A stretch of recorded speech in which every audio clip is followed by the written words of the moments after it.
Hi, welcome back. In today's lecture, we'll discuss about how to differentiate between Python list object and NumPy array object, followed by which we'll discuss about how many ways we can create NumPy array using Python list. We will also discuss about how the list elements data types impacts the created NumPy array. Finally, we'll close this lecture discussing about how to declare data type at the time of NumPy array creation and how it impacts the created array along with the list elements data type. So first let's discuss about how to differentiate between Python list object and NumPy array object. So there are two ways to differentiate between an array object and a list object. Here I have declared a list and a NumPy array. So when I print list and NumPy array, if you noticed here, the list elements are comma separated while the NumPy array elements are space separated. Other way to differentiate between objects, Python has a inbuilt type function. When we print the type of both list object and array object, if we have noticed here, the type of list object returns class as a list, while the type of array object returns the class as numpy.ndArray. Here numpy is the package name, while the ndArray is the class of numpy package. Now we'll see in how many ways we can create a numpy array using Python list. There are basically two ways to create numpy array using Python list. First is creating numpy array using instantiated list. Here I have declared a array function. When I pass the list itself as an argument to the array function and I print this, you will notice here the array is created successfully. The other way is first you declare a Python list and then you pass the list object as an argument to the array function, and now if you print it, the array is created successfully again. So these are two different ways you can create a numpy array using Python list. One, you directly instantiated the list as an argument to the array function, and other is you pass the list object as an argument to the array function. So now we'll talk about how the list elements data type impacts the created numpy array. Here we will see 5 different examples where I will be using Python list containing different data type elements, and we will note how these data types of the list impacts the created array. So in our first example, I'll be using a Python list containing integer items. Here I have declared an integer list. When I pass this integer list as an argument to the array function, and now if we print the data type of this created array, we see here the created array is of 64-bit integer type, which is same as the data type of our integer list. In our second example, we will take a Python list containing float items. Here I have declared a float list. When I pass this float list as an argument to the array function, and now if we print the data type of this array, if you see here, the created array is of 64-bit float type, which is the same as the data type of our list items. In our third example, I will take a Python list containing string items. Here I have declared a string list. When I pass this list as an argument to the array function, and now if we print the data type of this array, we see here the created array is of Unicode string of 3 characters. Here the data type is same as the data type of our list. But why the memory size is of only 3 characters long? Why not 2 or why not 4? How it will be decided what will be the length of each item in the created array? So let's see that how NumPy array make it memory efficient so that it can hold all the items with the memory optimization. First, NumPy array inbuilt function calculate the length of individual elements in the list of string and then apply a max function to find the maximum length string. And then it will associate the memory for individual items of the NumPy array equal to the maximum length string memory, so that NumPy array can accommodate all the elements of the list. Hence, each element in the NumPy array will hold the same memory as required to hold the maximum length string in a given list. So this is how NumPy array decides the maximum length of an individual element in the created array. In our fourth example, we will take a list that contains integer and float value. In our all previous example, we have declared a list that contains a uniform data type. In this example, we have declared a list that contains integer and float. So when I pass this list as an argument to this array function, and now if we print the data type of this array, if we see here, the created array is of 64-bit float type. Why float? Why not integer? The reason is that if we use the created array of integer type, we have lost the data. We had to either truncate or round off the individual elements in the created array. In both the case, we would have lost the actual information. And as we know, all the elements in the NumPy array of same data type and equal in size also. So we can't accommodate a different data type of the elements as per the definition of NumPy array. So that is the reason all elements are converted to float values instead of integer. If we print this array, we see here the integer elements of the list are converted to float values when stored in NumPy array.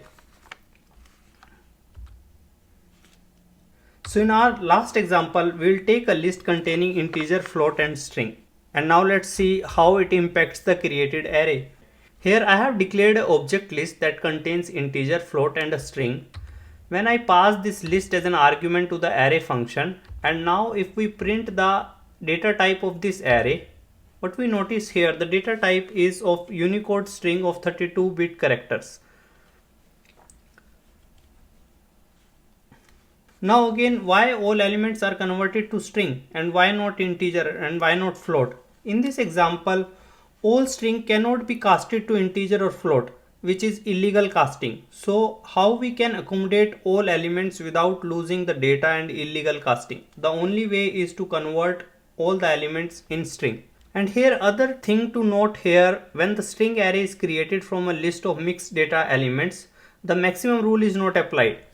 All elements are converted to 32 character long string. What if any string that has a length of more than 32 characters in the list? In that case, again the maximum rule applied that we discussed previously. Now if we print this array and see all elements are converted to string elements, I hope now it is clear how the list data type impacts the created array. And finally, we'll discuss like how to declare the data type at the time of NumPy array declaration, and we will also discuss how the declared data type impacts the created array with the list of different data type items. So first let's see how to declare the data type at the time of NumPy array creation. Here I have declared a NumPy array function which takes two arguments. The first argument is a list and the second argument is the data type. So important things to note here is list can be of any data type that we just see in our previous example, and data type is a keyword parameter. It explicitly tells the created array should be of specific data type. And when we use this type of declaration, the data type declaration is used when you want to create the array to be of desired data type. It won't be decided based on the data type of the list elements. Still, there is a correlation between them that we will see in our upcoming examples. So here I will take a different variations of list and data type declaration, and we will see how they impacts the created array. So in our first example, I'll take a list of integer type and we declare the data type as integer. Here both a list data type and the declaration data type is the same. So here I have declared an array function that takes two arguments. The first is the integer list and the other argument is declaration type. Here I have declared as integer.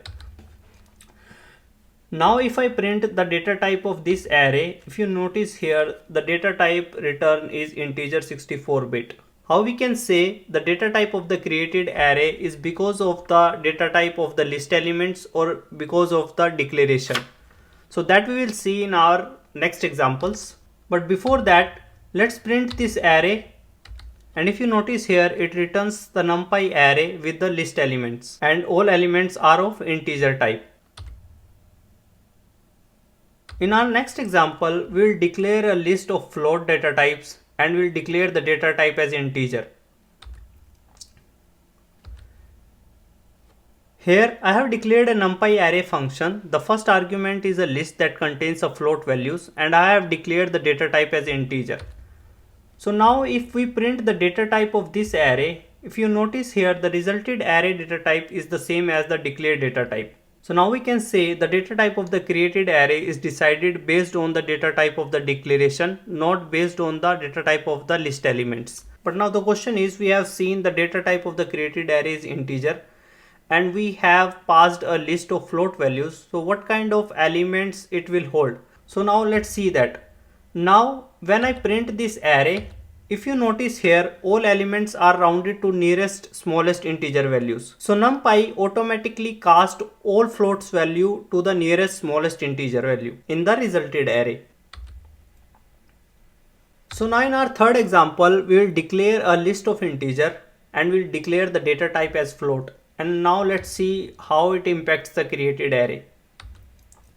Here I have declared an array function that contains an integer list, but I have declared the data type as float. Now if I print this array data type, what we notice here, the resulted array data type is the same as declared data type, which is a float 64 bits. Now again we can say the data type of the created array is decided based on the declared data type, not based on the data type of the element of the list. Again, what kind of elements this array will hold? Now let's print this array and see what kind of elements this hold. Now if you notice here, all elements are converted from integer to float. So in our fourth example, we will take the list of integer, float and string and we will declare the data type as integer. And we'll see how it impacts the created array.